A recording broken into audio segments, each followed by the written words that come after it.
Assalamualaikum warahmatullahi wabarakatuh. Pada kesempatan kali ini saya akan membicarakan tentang perkembangan hukum di Indonesia. Secara umum, hukum di Indonesia diarahkan ke dalam bentuk hukum tertulis. Pada awal kemerdekaan, dalam kondisi yang belum stabil, masih belum dapat membuat peraturan untuk mengatur segala aspek kehidupan bernegara. Untuk menjaga kekosongan hukum lama masih berlaku dengan dasar Pasal 2 Aturan Peralihan UUD 1945, Konstitusi RIS Pasal 192, Pasal 145 UUDS 1950.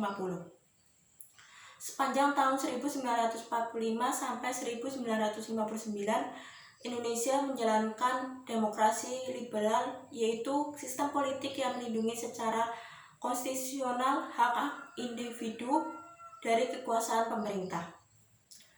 Lalu pada masa Orde Lama. Pada masa Orde Lama, pemerintah atau presiden melakukan penyimpangan terhadap UUD 1945.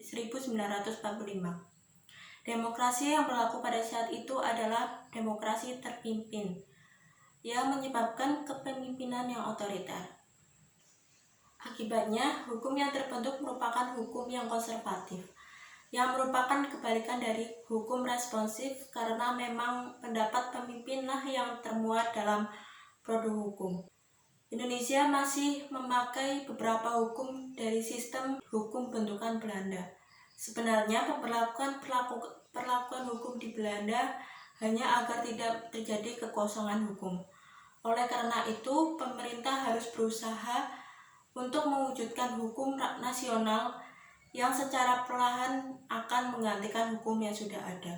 Perkembangan hukum di Indonesia menimbulkan reaksi dari sudut pandang yang berbeda-beda.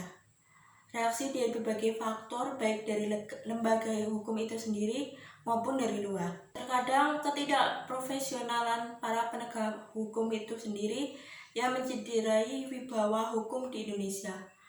Hal yang mempengaruhi citra dan pandangan masyarakat terhadap penegak hukum adalah pemberitaan media yang terkadang tidak berimbang kepada publik. Terima kasih.